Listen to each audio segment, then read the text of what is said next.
Bonjour à tous. Bonjour Bonjour, Sébastien. bonjour Céline.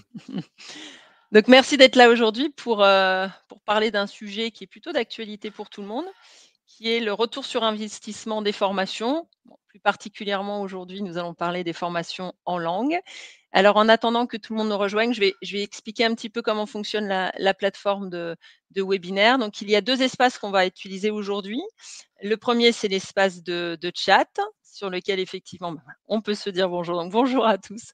Et l'espace de questions. Donc n'hésitez pas tout au long du webinaire à y mettre vos questions. On y reviendra à la fin. On a un temps de questions-réponses. Et puis on tâchera de répondre à toutes vos interrogations et d'apporter les compléments d'information nécessaires. Donc voilà. Bonjour Nathalie. Ah, voilà, on a pas mal de clients, partenaires et confrères aujourd'hui. Donc merci de prendre sur votre temps. Alors, on va commencer. Donc, aujourd'hui, je vous disais, on va parler de formation linguistique. Le but, c'est qu'effectivement, on puisse, vous donner 4 conseils. Alors, c'est une liste non exhaustive, hein, mais 4 conseils, sur le vécu qu'on a avec Sébastien depuis 4-5 ans. Cela fait 4-5 ans que l'on travaille ensemble sur les formations en langue. Le but, c'est de vous donner quelques tips, que vous puissiez mettre en place. Ce sont des choses simples pour, la plupart, c'est du bon sens, mais effectivement, c'est des choses qu'on a implémentées, qu'on a fait progresser aussi depuis 4-5 ans ensemble. Donc on va vous partager tout cela. Pour commencer, on va se présenter. Donc je vais vous présenter Sébastien. Donc Sébastien est chargé de projet digitalisation de la formation, dans le groupe InVivo.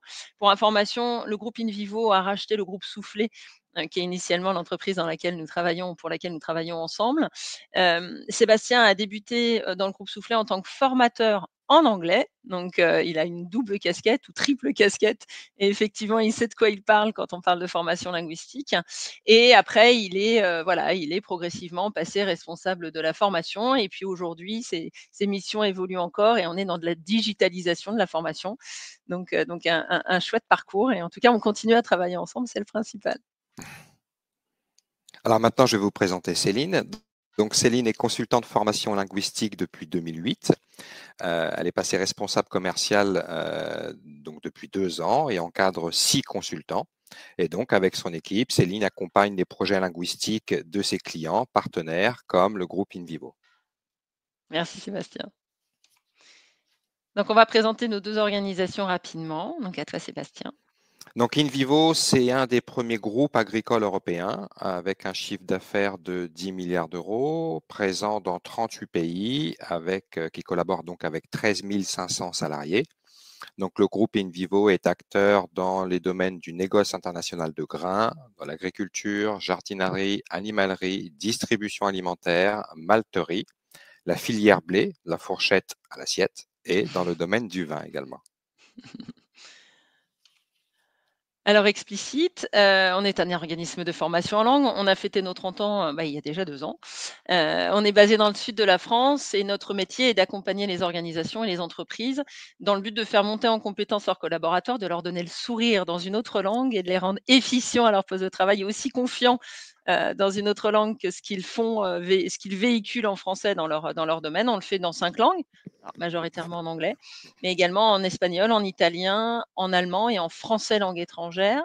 L'année dernière, on a prodigué à peu près 75 000 heures de formation et on le fait avec des entreprises de tout secteur d'activité, de toute taille. On a une approche très transverse et très opérationnelle de la formation, ce qui nous permet effectivement d'accompagner tous ceux qui ont des besoins. Et on y reviendra tout à l'heure justement sur les besoins. Avant de parler de la formation linguistique dans le détail, pourquoi aujourd'hui les entreprises forment leurs collaborateurs et pourquoi les collaborateurs se forment?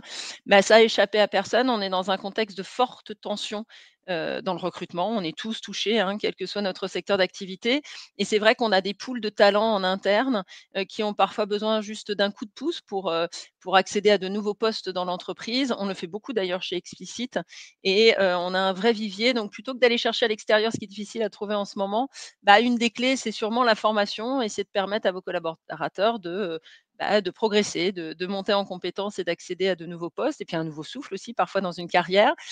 Ça permet aussi de travailler sur votre marque employeur parce que quand un candidat se présente à vous, il y a plein de choses maintenant qui rentrent dans son champ de décision.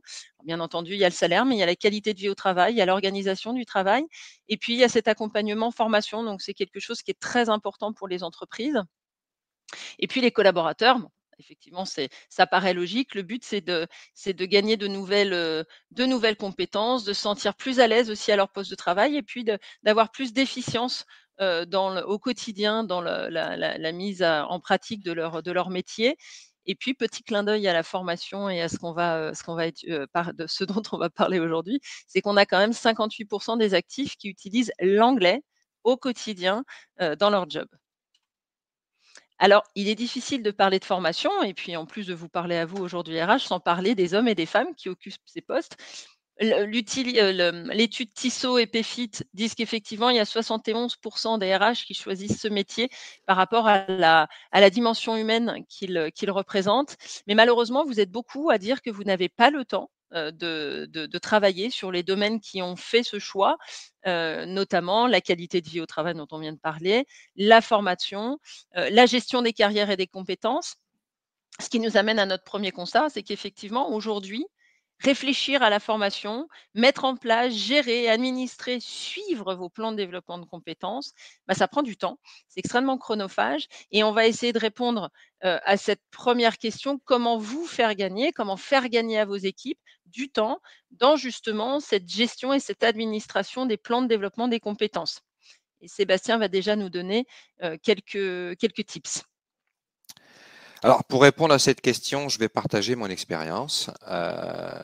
Au moment où je devais mettre en place une politique de formation groupe au niveau des langues, c'est à ce moment-là qu'on a commencé à collaborer avec Explicit.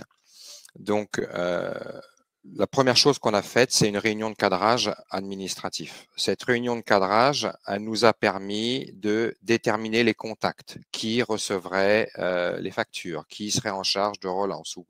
Donc, vraiment identifier le rôle de chacun dans tous les process. Ensuite, évidemment, on s'est bien évidemment accordé sur les process, sur le rythme des points de suivi qu'on allait mettre en place et sur la définition du parcours pédagogique. Cette réunion de cadrage, c'était aussi une bonne opportunité pour moi pour prendre en main l'outil de suivi que me proposait Explicit. Donc, c'est un outil de suivi qui me permet d'avoir en un coup d'œil une vue sur les formations actives, le reporting, les suivis administratifs et les suivis qualité également. En concernant la charge de travail et optimiser son temps, je vais vous donner un exemple concret également sur l'anticipation de la charge de travail. Un exemple concret, avant de partir en congé d'été, donc je partais en moyenne 3 semaines, je m'assurais, mon but c'était de garantir la continuité pédagogique des participants. Donc en me connectant sur la plateforme de suivi RH, j'avais en un coup d'œil la possibilité de voir pendant mon absence qui aurait terminé son parcours, qui nécessiterait éventuellement de prolonger le parcours. Et donc, en consolidant toutes ces informations-là que je transmettais à Céline, j'avais la garantie non seulement de la continuité du parcours pédagogique, et je savais qu'à mon retour, je devrais signer X conventions ou autres documents.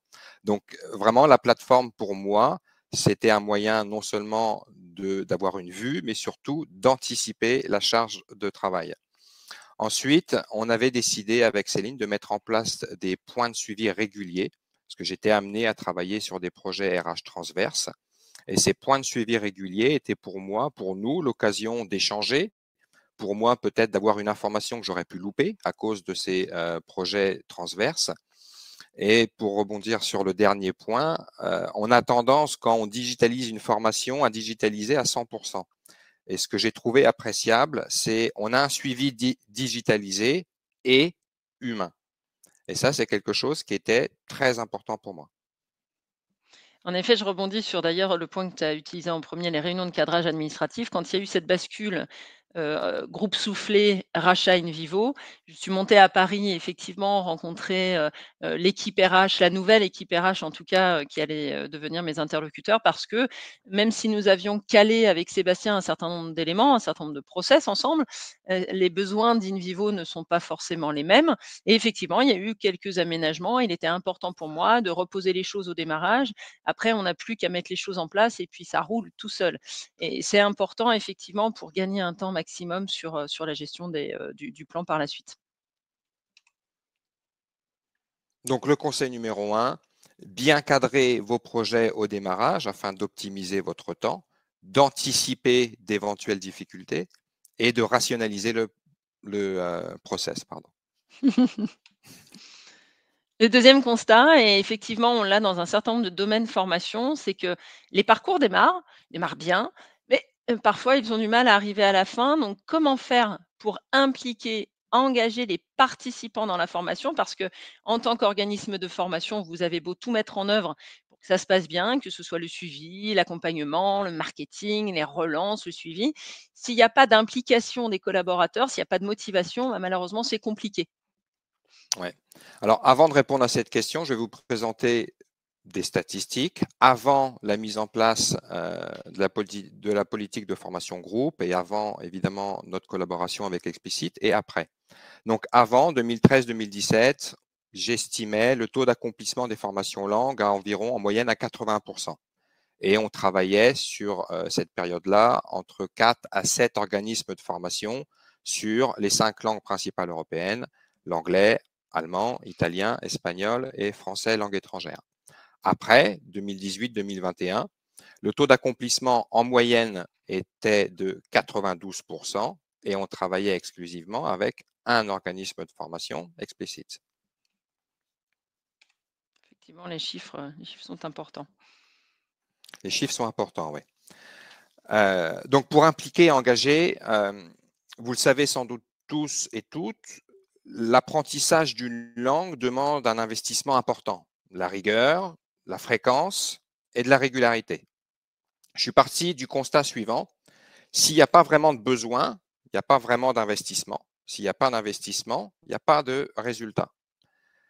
Parti de ce constat-là, la première chose qui a été mise en place, c'est la mise en place d'un recueil de besoins suivi d'une sélection et d'un arbitrage. Ensuite, chaque demande a eu une réponse. Donc oui, l'entreprise va vous suivre sur votre demande de formation en langue. Pour rappel, voilà les investissements qui doivent être en cohérence avec les objectifs. Ou alors, non, le groupe ne vous suivra pas, ne financera pas cette formation pour X ou X raisons. Mais sachez que vous avez la possibilité d'utiliser le CPF à tarif groupe négocié. Une fois cette communication en avant, moi, je consolide toutes les données que je transmets à Céline. Et là, l'équipe d'Explicit prend le relais. Mmh. Effectivement, je rebondis sur le ciblage en amont des collaborateurs en ayant besoin. Au fil des années, on a réduit effectivement le nombre, d'apprenants, qui ayant accès à la formation et cette sélection beaucoup plus fine en amont fait qu'effectivement, on a un taux de complétude de nos parcours qui a considérablement, augmenté. Donc ça, c'est très important, hein, on n'en parlera jamais assez, c'est le réel besoin de se former en langue. Communiquer en amont, effectivement, c'est important. Sébastien fait toute une communication, lui, en interne. Nous, on va faire aussi une communication vis-à-vis des participants. Il faut, ce qu'on disait, les engager, les motiver, leur donner envie, effectivement, de suivre la formation. Donc, au lancement des parcours, on peut organiser un certain nombre de choses, soit faire des réunions d'information. Donc, tous les collaborateurs qui sont concernés par le parcours, on co-construit ensemble et puis on co-anime une réunion où tous les collaborateurs sont invités. On leur présente le parcours qu'ils vont avoir cette année, on leur donne quelques conseils pour s'organiser, faire en sorte effectivement que ce soit fluide, simple de suivre la formation, le rythme conseillé pour qu'il y ait un réel aussi pour eux retour sur investissement. Ils s'investissent en termes de temps, donc il faut effectivement qu'il y ait un retour à la fin. Et puis ces réunions-là vont aussi leur permettre de poser déjà des questions. Et quand nos collègues de Participant Support, qui est l'équipe en fait qui va accompagner les collaborateurs au démarrage, les appels pour leur dire ça y est, votre formation démarre, ils ont déjà les infos, ils ont déjà envie de commencer. Bah oui, je commence quand? Donc c'est important de les motiver au démarrage. On peut aussi faire des vidéos de présentation des parcours si vous n'avez pas le temps, si ce n'est pas faisable d'organiser ces réunions d'infos, eh bien, on leur envoie des vidéos personnalisées lorsque vous faites votre mail de confirmation et de lancement de parcours. Donc déjà, il y a un certain nombre de communications que l'on peut mettre en place et ça vraiment, ça porte ses fruits quand après nous les appelons pour démarrer le parcours. Valider effectivement les attendus et les objectifs du programme, oui, parce qu'au lancement de la formation, on va lister avec eux les besoins réels qu'ils ont effectivement, heu, concernant leur façon de travailler au quotidien, de quoi ils ont besoin pour se sentir plus efficients, plus confiants dans leurs interactions à l'écrit ou à l'oral et on va rédiger une feuille de route pédagogique et on va leur transférer la responsabilité, du contenu de leur formation. C'est aussi un moyen de les impliquer dans leur parcours. C'est pas nous qui allons leur dire: «Au vu de votre niveau, vous allez travailler ça ou ça». C'est eux qui nous disent effectivement, bah, voilà dans quelle situation je suis en difficulté aujourd'hui. Et ben, on va le travailler tout au long de la formation avec eux et on va même, tout au long du parcours, aller revalider que les besoins n'ont pas évolué. Ça aussi, c'est important. Et puis cette équipe Participant Support, nous avons quand même 5 personnes à temps plein chez nous, à Gémenos, qui appellent les participants au démarrage, qui les relancent si besoin pendant le parcours. Si on a des parcours interrompus, on essaie d'aller savoir pourquoi, mais c'est peut-être un contexte professionnel compliqué ou personnel. Donc on va se mettre d'accord sur effectivement, la date de reprise de la formation et puis on va les relancer, on va les suivre. Ils se sentent encadrés et c'est important. Conseil numéro 2. Donc le conseil numéro 2, communiquer et suivre les participants à chaque étape du projet de formation, avant la mise en place, pendant et après la formation aussi. Oui, ça s'arrête pas quand effectivement Non. les séances s'arrêtent, absolument. Le constat numéro 3, c'est que là, on vient de parler de l'implication des participants, c'est une chose, mais il y a aussi l'implication de toutes les parties prenantes, les managers, les RH. Donc là, Sébastien va nous donner aussi sa vision là-dessus. Donc, comment les impliquer? Et j'avoue que ce qu'il a mis en place a réellement porté ses fruits, est assez inédit en tout cas dans mon domaine à moi. Vas-y, Sébastien. Alors, avant de répondre à ça, toujours deux statistiques sur les deux périodes. 2013-2017, au niveau du taux d'assiduité, ben, je n'avais pas de données. Donc, c'est difficile de calculer un ROI si on n'a pas de données. Et sur la deuxième période, là, on a un taux d'assiduité en moyenne sur ces années-là de 96%. Et un taux de complétude aussi des parcours qui est à 93%. Donc c'est important. Donc, pour impliquer les parties prenantes, on part encore d'un autre constat. Céline et moi avons notre expertise en formation en langue, mais ce n'est pas le cas des parties prenantes, des managers qui ont leur propre expertise, des apprenants ou des RH. Donc, avant de commencer la formation, mon but, ma volonté, c'était de faire prendre conscience à tout le monde, à toutes les parties prenantes, faire prendre conscience de l'engagement nécessaire à la formation. Donc, pour impliquer les managers et les RH dans les attendus de la formation, j'ai choisi de mettre en place une charte. Donc, cette charte, c'était une sorte de contrat moral qui réunit les engagements de chacun, l'engagement de l'apprenant, à être ponctuel, à travailler, à pratiquer sur la plateforme multimédia. Il y a des vidéos, des supports de cours, des exercices. L'engagement du manager également, à rendre disponible son collaborateur pour pouvoir participer aux formations, éventuellement à lui donner des billes supplémentaires dans l'opérationnel. Et l'engagement aussi du RH à appuyer pour appuyer toutes ces politiques mises en place. Également, communiquer, c'est aussi communiquer sur les progrès réalisés. On communique en amont, on communique pendant et on communique après, avec l'avancement de la formation et aussi les résultats en fin de parcours. La formation est descendante, mais elle doit remonter aussi. Effectivement, quand un manager, te confie et passe aussi par nous pour former son collaborateur, il a besoin de savoir si effectivement, les compétences qui devaient être travaillées le sont et d'ailleurs, on peut même les impliquer dès le démarrage lorsqu'on fait l'audit initiale de nos participants. Lorsque nos participants s'expriment sur les besoins situationnels, opérationnels qu'ils ont, les managers peuvent aussi, dès cette étape de la formation, donc je dirais en amont, indiquer les besoins qu'ils ont besoin, enfin les besoins, bon, ça, les besoins qu'ils ont besoin, ce serait, voilà, au moins c'est clair, les besoins opérationnels de montée en compétence de leurs collaborateurs, quelles sont les réelles situations dans lesquelles eux, ça leur pose problème. Voilà, c'est important aussi et ils peuvent vérifier la validité, enfin voilà, l'interaction qu'il y a à faire entre les besoins de chacun. Donc le conseil numéro 3, moi, dans le contexte dans lequel j'étais, il était nécessaire de mettre en place une charte. C'est peut-être pas nécessaire pour toutes les entreprises, mais ce qui était important pour moi, c'est que de communiquer vraiment sur les règles du jeu, sur voilà comment va se dérouler la formation. Euh, L'objectif, évidemment, c'est de booster le ROI et d'impliquer toutes les parties prenantes, le manager, le relais RH. C'est trop facile de mettre la pression uniquement sur l'apprenant. Évidemment, l'apprenant produit des statistiques, il monte en compétences, mais il n'est pas tout seul. Effectivement.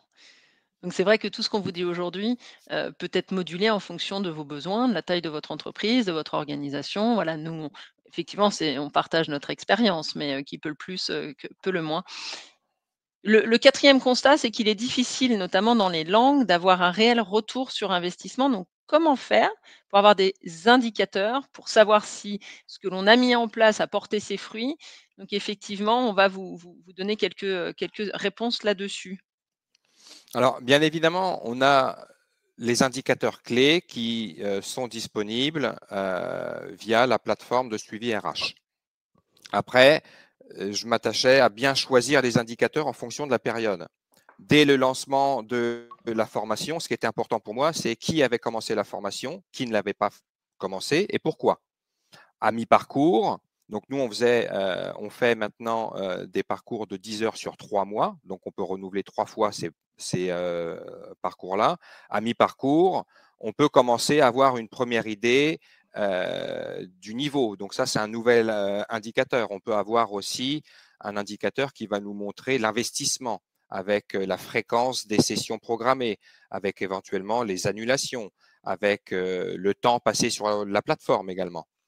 Mais la particularité de l'apprentissage d'une langue, ici, il ne s'agit pas que de connaissances qui sont automatisées. On a aussi l'humain. Ce que j'entends par là, c'est que on doit écouter, on doit parler, on peut avoir des blocages, on peut avoir la peur de ne pas comprendre, la peur de ne pas être compris, la peur de dire une bêtise. Et là-dessus, on n'a pas d'indicateur clé. Par exemple, je ne peux pas vous dire avec certitude que Céline est timide à 12%. Je n'ai pas d'indicateur. Même si je pouvais produire des indicateurs, ça ne serait pas précis.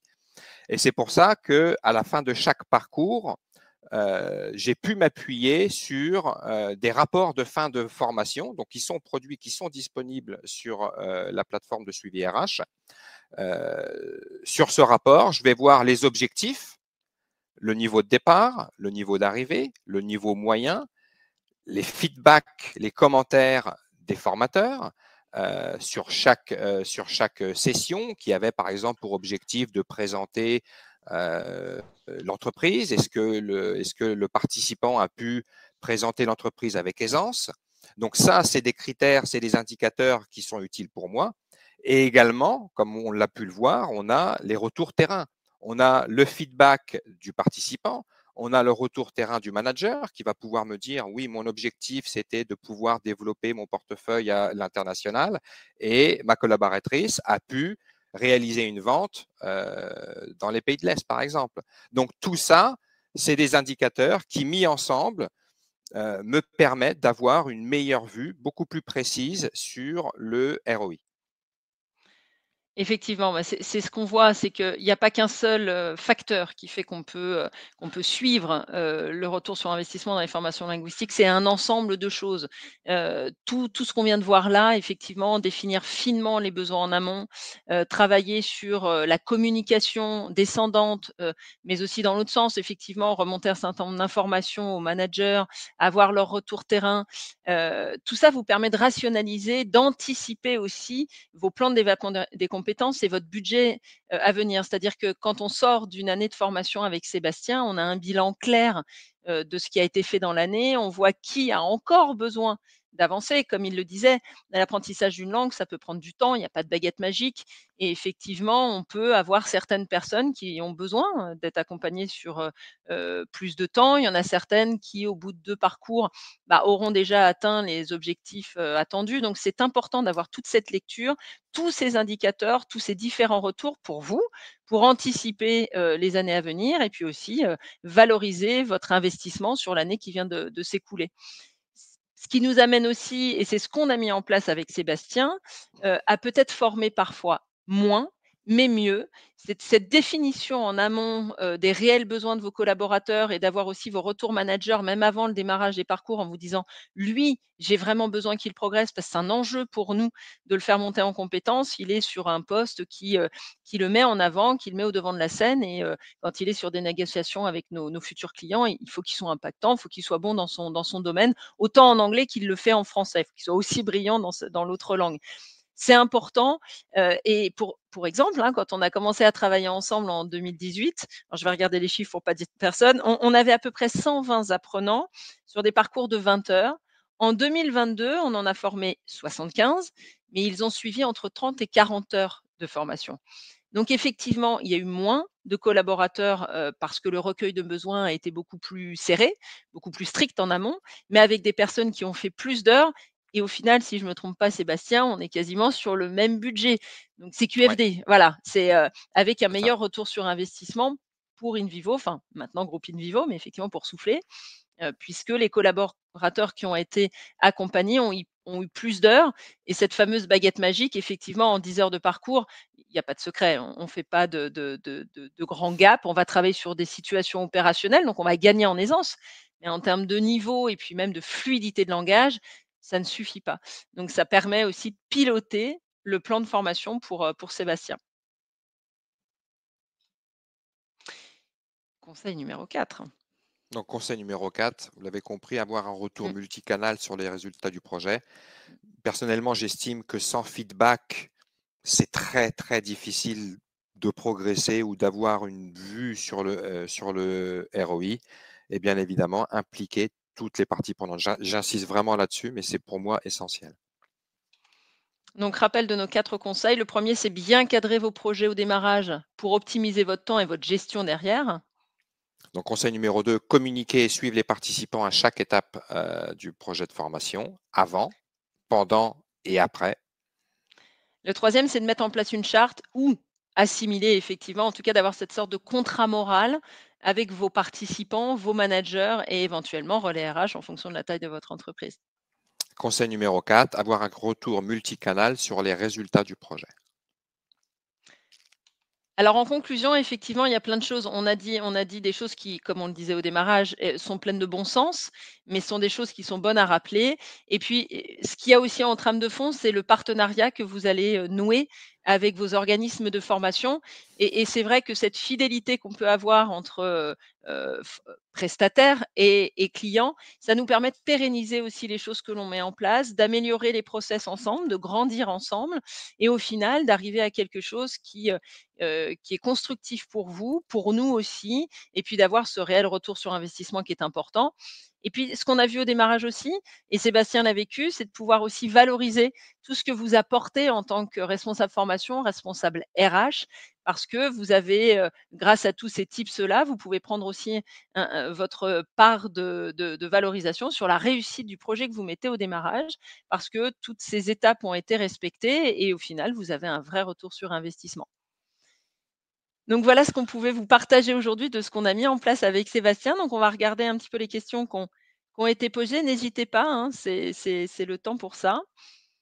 Alors Sébastien, comment peux-tu mesurer un ROI? Alors via le CPF. Alors ça dépend peut-être des CPF sur temps de travail, hors temps de travail, ça dépend des organisations et de comment vous l'utilisez. Alors chez Gissoufflé et Groupe Vivo, je crois qu'on est sur Alors, du hors temps de travail, hein.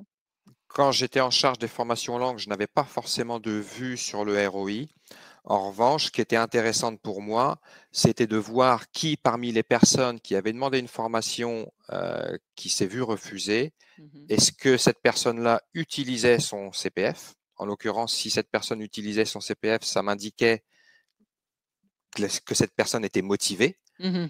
Et donc, ça entrait en compte dans l'arbitrage de l'année suivante. Après, c'est vrai que le ROI sur les CPF, c'est quelque chose sur lequel je ne me suis pas penché.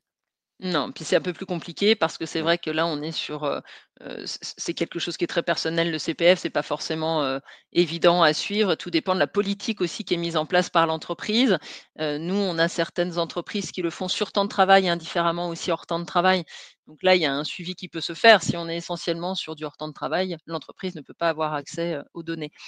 Deuxième question aussi, quels sont vos critères de sélection des collaborateurs à former au plan de formation? Alors, il y a plusieurs critères de sélection.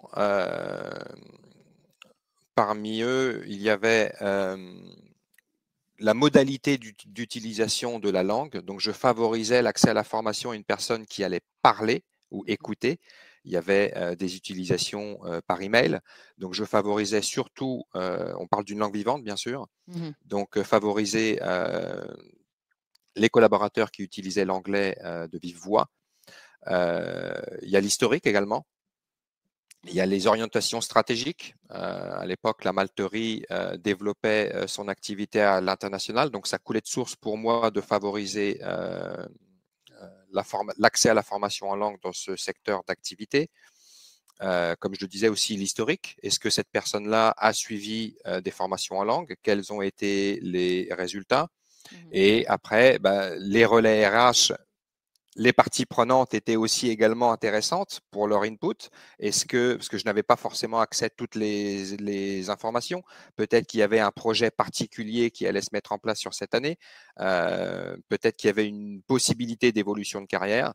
Mmh. Donc, je prenais en compte un petit peu tout ça. Après, l'arbitrage avec le DRH était effectué, mais c'est un ensemble d'éléments qui nous indiquaient avec des échanges managers avec les managers et avec les relais RH. Donc toujours cette communication, dont Ouais. on parlait tout à l'heure en amont de tout projet. Question intéressante, avez-vous déjà arrêté le parcours d'un collaborateur ne respectant pas la charte qui avait été signée en amont? Et oui, sinon on décrédibilise tout ce qui a été mis en place. Donc Mmh. oui, oui, oui, oui, oui, on a déjà arrêté des parcours. Oui. Et bien voilà. Bah, en tout cas, s'il n'y a pas d'autres questions, nous vous remercions tous d'être venus aujourd'hui. On espère avoir, répondu un petit peu aux interrogations qu'il peut y avoir sur le suivi du ROI en formation en langue. Je me tiens à votre entière disposition sur les réseaux, pour prendre contact si vous avez besoin ou d'autres questions a posteriori. En tout cas, merci Sébastien aussi pour ton temps aujourd'hui Merci. et à bientôt. Merci beaucoup. Bonne journée. Au revoir. Au revoir.